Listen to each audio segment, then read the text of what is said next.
وہ وقت بھی یاد کرنے کے لائق ہے جب تم لوگ دور بھاگے جاتے تھے اور کسی کو پیچھے پھر کر نہیں دیکھتے تھے، اور رسول اللہ صلی اللہ علیہ وآلہ وسلم تم کو تمہارے پیچھے کھڑے بلا رہے تھے، تو اللہ نے تم کو غم پر غم پہنچایا تاکہ جو چیز تمہارے ہاتھ سے جاتی رہی یا جو مصیبت تم پر واقع ہوئی ہے اس سے تم غمگین نہ ہو، اور اللہ تمہارے سب اعمال سے خبردار ہے۔ پھر اللہ نے اس پریشانی کے بعد تم پر تسلی نازل فرمائی، یعنی نیند، کہ تم میں سے ایک جماعت پر طاری ہو گئی، اور کچھ لوگ جن کو جان کے لالے پڑ رہے تھے اللہ کے بارے میں ناحق ایام کفر کے سے گمان کرتے تھے، اور کہتے تھے بھلا ہمارے اختیار کی کچھ بات ہے؟ تم کہہ دو کہ بے شک سب باتیں اللہ ہی کے اختیار میں ہیں۔ یہ لوگ بہت سی باتیں دلوں میں مخفی رکھتے ہیں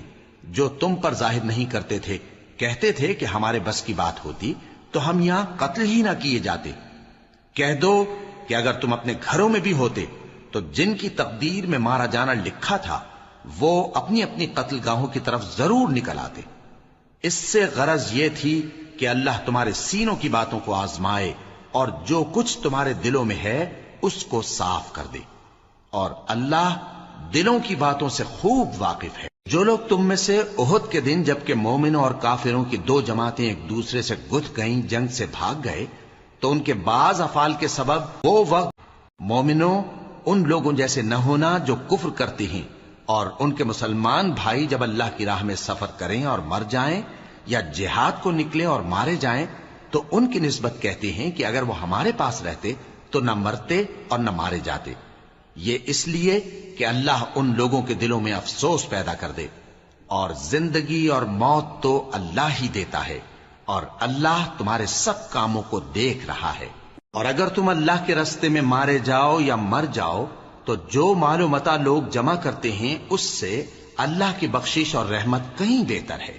اور اگر تم مر جاؤ یا مارے جاؤ تو اللہ کے حضور میں ضرور اکٹھے کیے جاؤ گے۔ پھر اے نبی، اللہ کی مہربانی سے تم ان لوگوں کے لیے نرم مزاج واقع ہوئے ہو، اور اگر تم بدخو اور سخت دل ہوتے تو یہ تمہارے پاس سے بھاگ کھڑے ہوتے، سو ان کو معاف کر دو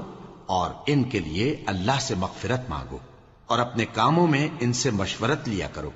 اور جب کسی کام کا پختہ ارادہ کر لو تو اللہ پر بھروسہ رکھو، بے شک اللہ بھروسہ رکھنے والوں کو دوست رکھتا ہے۔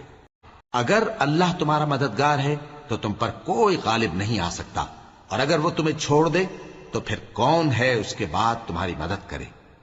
اور مومنوں کو تو چاہیے کہ اللہ ہی پر بھروسہ رکھیں، اور کبھی نہیں ہو سکتا کہ کوئی پیغمبر خیانت کرے،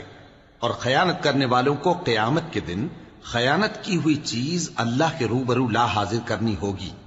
پھر ہر شخص کو اس کے اعمال کا پورا پورا بدلہ دیا جائے گا اور ان کے ساتھ بے انصافی نہیں کی جائے گی۔ بھلا جو شخص اللہ کی خوشنودی کا تابع ہو وہ اس شخص کی طرح ہو سکتا ہے جو اللہ کی ناخوشی میں گرفتار ہو، اور جس کا ٹھکانہ دوزخ ہے اور وہ برا ٹھکانہ ہے۔